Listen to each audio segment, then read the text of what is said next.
Horror സിനിമയിലെ നായകനായി പ്രേം നസീറോ? കേട്ടാൽ നമുക്ക് അത്ഭുതം തോന്നും. കാരണം മറ്റൊന്നും കൊണ്ടല്ല, പ്രേം നസീറിനെ പോലെ നിഷ്കളങ്ക ഭാവമുള്ള സൗമ്യനായ ഒരു മനുഷ്യന് എങ്ങനെയാണ് പ്രേക്ഷകരെ പേടിപ്പിക്കാൻ കഴിയുക എന്നാണ് നമുക്ക് തോന്നുക. എന്നാൽ മലയാളത്തിലെ ഏറ്റവും മികച്ച ചില ഹൊറർ സിനിമകളിൽ പ്രേം നസീർ നായകനായി വന്നിട്ടുണ്ട് എന്നുള്ളതാണ് സത്യം. 700ഓളം സിനിമകളിൽ അഭിനയിച്ച പ്രേം നസീർ ഹൊറർ സിനിമകളിൽ വളരെ ചുരുക്കം എണ്ണത്തിൽ മാത്രമേ അഭിനയിച്ചിട്ടുള്ളൂ. അവയിൽ ചിലത് മലയാള സിനിമാ ചരിത്രത്തിൽ തന്നെ ഏറ്റവും വലിയ വിജയം കൊയ്ത സിനിമകളും കൂടിയാണ്. പ്രേം നസീർ അഭിനയിച്ച 5 ഹൊറർ സിനിമകളെ പറ്റിയാണ് ഇന്ന് സിനിമാ കമ്പം പ്രേക്ഷകരുടെ മുന്നിൽ പറയുന്നത്. ഞാൻ PC ശശികുമാർ. എല്ലാവർക്കും സിനിമാ കമ്പത്തിലേക്ക് സ്വാഗതം. ഇതൊക്കെ തന്നെ പറയട്ടെ, ഈ വീഡിയോ ഇഷ്ടപ്പെടുകയാണെങ്കിൽ തീർച്ചയായും ലൈക്ക് ചെയ്യുക, കമൻറ്റ് ചെയ്യുക. ഇതുവരെ ഈ ചാനൽ സബ്സ്ക്രൈബ് ചെയ്യാത്തവരാണെങ്കിൽ ഈ ചാനൽ സബ്സ്ക്രൈബ് ചെയ്യാൻ മറക്കരുതെന്ന് അഭ്യർത്ഥിക്കുന്നു. കനത്ത മഴയുള്ള രാത്രിയിൽ വിജനമായ റോഡിലൂടെ ഒരു കാറിൽ പ്രേം നസീർ ഒറ്റയ്ക്ക് ഡ്രൈവ് ചെയ്തു പോകുന്നു. പെട്ടെന്ന് റോഡിന്റെ നടുവിൽ മഴയിൽ കുളിച്ചു നിൽക്കുന്ന ഒരു സ്ത്രീയെ കാറിന്റെ ഹെഡ്ലൈറ്റിൽ അദ്ദേഹം കാണുന്നു. വെള്ള സാരിയും വെള്ള ബ്ലൗസും അഴിച്ചിട്ട മുടിയുമായി നിൽക്കുന്ന സ്ത്രീ. പ്രേം നസീർ കാർ നിർത്തുന്നു. അദ്ദേഹത്തോട് അവൾ ഒരു ലിഫ്റ്റ് ചോദിക്കുന്നു. കാറിനുള്ളിലെ ഇരുണ്ട വെളിച്ചത്തിൽ തൻ്റെ ചോദ്യങ്ങൾക്കെല്ലാം അവ്യക്തമായ രീതിയിലാണ് ആ സ്ത്രീ മറുപടി നൽകുന്നത്. കുറച്ച് ദൂരം കഴിഞ്ഞപ്പോൾ തൻ്റെ വീടെത്തിയെന്ന് അവൾ പറയുന്നു. കാർ നിർത്തി പ്രേം നസീറിനോട് നന്ദി പോലും പറയാതെ അവൾ റോഡിന്റെ ഒരു വശത്തുള്ള ഒരു പറമ്പിലേക്ക് കയറിപ്പോകുന്നു. അതൊരു ശ്മശാനമായിരുന്നു. പാതിരാപ്പാട്ട് എന്ന സിനിമയുടെ ഓപ്പണിംഗ് സീൻ ഇതാണ്. 1968 പുറത്തിറങ്ങിയ ആ സിനിമയിലെ ഈ രംഗം പ്രേക്ഷകനിൽ ഭയം നിറച്ചുകൊണ്ടാണ് അന്ന് കടന്നുപോയത്. പ്രേതവും പ്രേതഗാനങ്ങളുമെല്ലാം അടങ്ങിയതാണ് ഈ സിനിമ. തൻ്റെ സഹോദരിയെ കൊന്നവരെ അന്വേഷിച്ചിറങ്ങിയതാണ് പ്രേം നസീർ. അതിനിടയിലാണ് പ്രേതവും പ്രേതഗാനങ്ങളുമെല്ലാം ആ സിനിമയിൽ കടന്നു വരുന്നത്. നിഴലായി നിന്റെ പിറകെ പ്രതികാര ദുർഗ ഞാൻ വരുന്നു, ഒടുങ്ങാത്ത ദാഹവുമായി എന്ന ഗാനം ജാനകിയുടെ ശബ്ദത്തിൽ ഒഴുകി വന്നപ്പോൾ അതൊരു ഹോണ്ടിങ് ഗാനമായി തന്നെ പ്രേക്ഷകന് അനുഭവപ്പെട്ടു.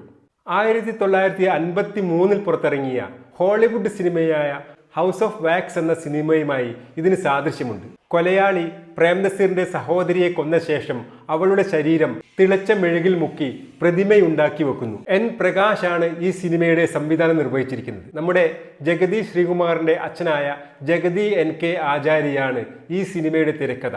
P ഭാസ്കരൻ ഗാനരചനയും വിജയഭാസ്കർ സംഗീതവും നിർവഹിച്ച ഈ സിനിമ അക്കാലത്ത് ഒരു വലിയൊരു ഹിറ്റായിരുന്നു. ദൗർഭാഗ്യവശാൽ ഇന്ന് ആ സിനിമയുടെ പ്രിന്റോ ഡിജിറ്റൽ വേർഷനോ ഒന്നും തന്നെ ലഭ്യമല്ല.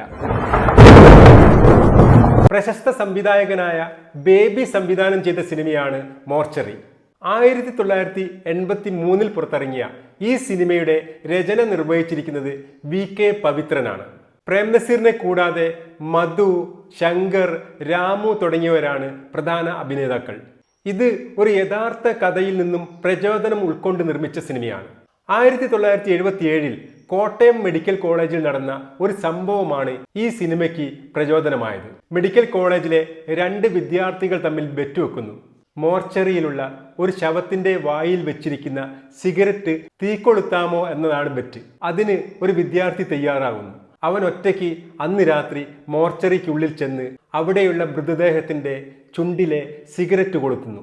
പെട്ടെന്ന് ആ ശവം ആ സിഗരറ്റ് ആഞ്ഞു വലിക്കുന്നത് കണ്ട വിദ്യാർത്ഥി പേടിച്ച് വിറച്ച് ഹൃദയസ്തംഭനം മൂലം അവിടെ വീണു മരിക്കുന്നു. അക്കാലത്തെ പത്രങ്ങളിലെല്ലാം വന്ന ഒരു വാർത്തയായിരുന്നു ഇത്.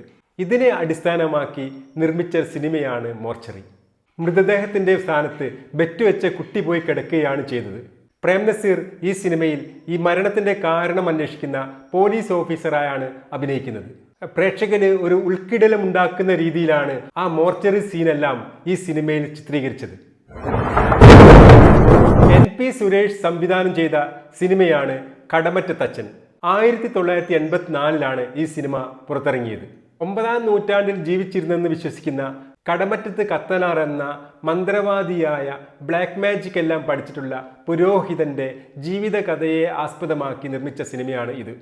അമാനുഷിക ശക്തികളുള്ള ഈ പുരോഹിതൻ തൻ്റെ അമാനുഷിക ശക്തികളെ മുഴുവൻ പൊതു നന്മയ്ക്കായാണ് ഉപയോഗിക്കുന്നത്. ഇതിൽ കത്തനാറായി പ്രേം നസീറാണ് അഭിനയിച്ചിരിക്കുന്നത്. ആൾക്കാരുടെ ചോര കുടിക്കുന്ന കള്ളിയങ്കാട്ട് നീലി അടക്കമുള്ള യക്ഷികളെ തളയ്ക്കുന്ന രംഗങ്ങളെല്ലാം ഈ സിനിമയിലുണ്ട്. പ്രേംനസീറിനെ കൂടാതെ MG സോമൻ, ശ്രീവിദ്യ തുടങ്ങിയ പ്രശസ്ത താരങ്ങൾ ഈ സിനിമയിൽ അണിനിരക്കുന്നു. വലിയ പ്രതീക്ഷയോടുകൂടിയാണ് ഈ സിനിമ വന്നതെങ്കിലും പ്രതീക്ഷിച്ച രീതിയിലുള്ള ഒരു വിജയമുണ്ടാക്കാൻ ഈ സിനിമയ്ക്ക് അന്ന് കഴിഞ്ഞിരുന്നില്ല. കടമറ്റ തച്ചൻ ജീവിച്ചിരുന്നത് 9-ാം നൂറ്റാണ്ടിലാണെന്ന് പറയപ്പെടുന്നെങ്കിലും ഈ സിനിമയിലെ കാലഘട്ടം നോക്കിയാൽ അത് 20-ാം നൂറ്റാണ്ടിലാണോ എന്ന് തോന്നുന്ന രീതിയിൽ കോൺക്രീറ്റ് ബിൽഡിങ്ങുകളും വസ്ത്രധാരണങ്ങളും ഒക്കെയുള്ള തികച്ചും ആ കാലഘട്ടത്തോട് ഒരു തരത്തിലും നീതി പുലർത്താത്ത ഒരു സിനിമയായിരുന്നു അത്. മലയാളത്തിലെ ഒരു ഇൻഡസ്ട്രി ഹിറ്റായിരുന്നു ബേബി സംവിധാനം ചെയ്ത ലിസ. 1978-ൽ പുറത്തിറങ്ങിയ ഈ സിനിമ 100-ലധികം ദിവസങ്ങളിലാണ് തിയേറ്ററുകളിൽ നിറഞ്ഞോടിയത്. ഈ പ്രേത സിനിമയിൽ പ്രേംനസീറിനെ കൂടാതെ ജയൻ, രവികുമാർ, ജോസ് പ്രകാശ്, വിധുബാല, കനകദുർഗ, സീമ, സോമൻ തുടങ്ങിയ മലയാളത്തിലെ അന്നത്തെ പ്രശസ്ത താരങ്ങളെല്ലാം അണിനിരന്നിട്ടുണ്ട്. പതിവ് പോലെ ഒരു പ്രേത പ്രതികാര കഥ തന്നെയാണ് ഈ സിനിമയും. വില്ലനാൽ കൊല്ലപ്പെടുന്ന ലിസ എന്ന യുവതി പ്രതികാരത്തിനായി മറ്റൊരു സ്ത്രീയിൽ ആവേശിക്കുകയും പ്രതികാരം ചെയ്യുന്നതുമാണ് ഇതിന്റെ പ്രമേയം. ഈ സിനിമ 1988-ൽ വോ ഫിർ ആയേഗി എന്ന പേരിൽ റീമേക്ക് ചെയ്യപ്പെട്ടിട്ടുണ്ട്. ഇതിന്റെ രണ്ടാം ഭാഗം എന്ന് പറഞ്ഞുകൊണ്ട് ബേബി തന്നെ വീണ്ടും ലിസ എന്ന പേരിൽ സിനിമ എടുത്തെങ്കിലും ആ സിനിമ പ്രതീക്ഷിച്ചത്ര വിജയം നേടിയില്ല.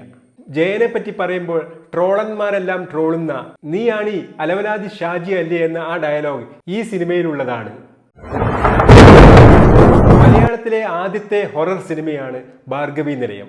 1964-ലാണ് ഈ സിനിമ പുറത്തിറങ്ങിയത്.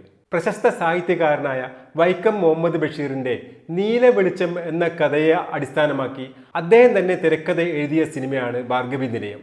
പ്രേംനസീറിനെ കൂടാതെ മധു, വിജയ നിർമ്മല, PJ ആന്റണി തുടങ്ങിയവരാണ് ഇതിലെ മുഖ്യ അഭിനേതാക്കൾ.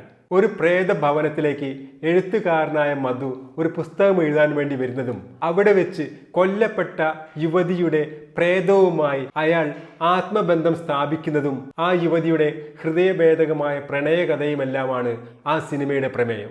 ഇതിൽ യുവതിയായ ഭാർഗവിയെ പ്രണയിക്കുന്ന ശശികുമാറായാണ് പ്രേംനസീർ അഭിനയിക്കുന്നത്. പ്രേംനസീർ ഒരു നിത്യഹരിത പ്രണയ നായകനായി മാറിയതിന് പിന്നിൽ ഈ സിനിമയിലെ അദ്ദേഹത്തിന്റെ ചടുലമായ ഊഷ്മളമായ പ്രണയഭാവങ്ങൾ നിറഞ്ഞ ശശികുമാർ ഒരു കാരണമായി മാറിയിട്ടുണ്ട്. അതിമനോഹരങ്ങളായ ഗാനങ്ങളുള്ള ഈ സിനിമ മലയാളത്തിലെ തന്നെ ഏറ്റവും മികച്ച ഹൊറർ സിനിമകളിൽ ഒന്നായാണ് ഇപ്പോഴും കണക്കാക്കി വരുന്നത്. പ്രശസ്ത ഛായാഗ്രഹനായ A. വിൻസെന്റിന്റെ ആദ്യ സിനിമാ സംവിധാന സംരംഭമായിരുന്നു ഭാർഗവി നിലയം. പിന്നീട് 2023-ൽ ഭാർഗവി നിലയം എന്ന ആ സിനിമ നീല വെളിച്ചം എന്ന പേരിൽ ആഷിഖ് അബു റീമേക്ക് ചെയ്തിട്ടുണ്ട്. എന്നാൽ ഒറിജിനലിന്റെ അടുത്ത് പോലും എത്താനാവാതെ ആ സിനിമ ഒരു വൻ പരാജയമായി മാറി. ഭയത്തിനെ ഒരു സൗന്ദര്യാത്മക ദൃശ്യാനുഭവമാക്കിയ സിനിമയായിരുന്നു കറുപ്പിലും വെളുപ്പിലും തീർത്ത ഭാർഗവി നിലയം. പ്രേക്ഷകനെ ഭയപ്പെടുത്തുക എന്നതിലുമുപരി ഭീതി എന്ന ഭാവത്തെ മറ്റെല്ലാ ഭാവങ്ങളെപ്പോലെ ഈ സിനിമ ആസ്വാദ്യമാക്കി മാറ്റി. ശശികുമാറും ഭാർഗവിയും തമ്മിലുള്ള പ്രണയരംഗങ്ങളും പ്രണയ സല്ലാപങ്ങളും കുസൃത്തരങ്ങളുമെല്ലാം ഇന്നും പ്രേക്ഷകനെ ആസ്വദിപ്പിക്കുന്ന ഒരു പ്രണയാനുഭവമാക്കി മാറ്റാൻ പ്രേംനസീറിന്റെയും വിജയ നിർമ്മലയുടെയും ആ യൗവന രൂപങ്ങൾക്ക് കഴിഞ്ഞിട്ടുണ്ട്. നേരത്തെ പറഞ്ഞതുപോലെ പ്രേരിപ്പിക്കാൻ പ്രേംനസീറിന് കഴിവില്ലെങ്കിൽ പോലും മലയാളത്തിലെ ഹൊറർ ക്ലാസിക്കായ ഭാർഗവി നിലയത്തിലും ഹൊറർ ഇൻഡസ്ട്രി ഹിറ്റായ ലിസയിലും നായകനായത് അദ്ദേഹമായിരുന്നു എന്നത് ഒരു യാഥാർത്ഥ്യമാണ്. ഈ വീഡിയോ എല്ലാവർക്കും ഇഷ്ടപ്പെട്ടെന്ന് കരുതുന്നു. ഇഷ്ടപ്പെട്ടാൽ തീർച്ചയായും ലൈക്ക് ചെയ്യുക, നിങ്ങളുടെ അഭിപ്രായങ്ങൾ കമന്റ് ചെയ്യുക. പുതിയൊരു വീഡിയോയുമായി വരുന്നവരെ എല്ലാവർക്കും സിനിമാ കമ്പത്തിന്റെ നമസ്കാരം.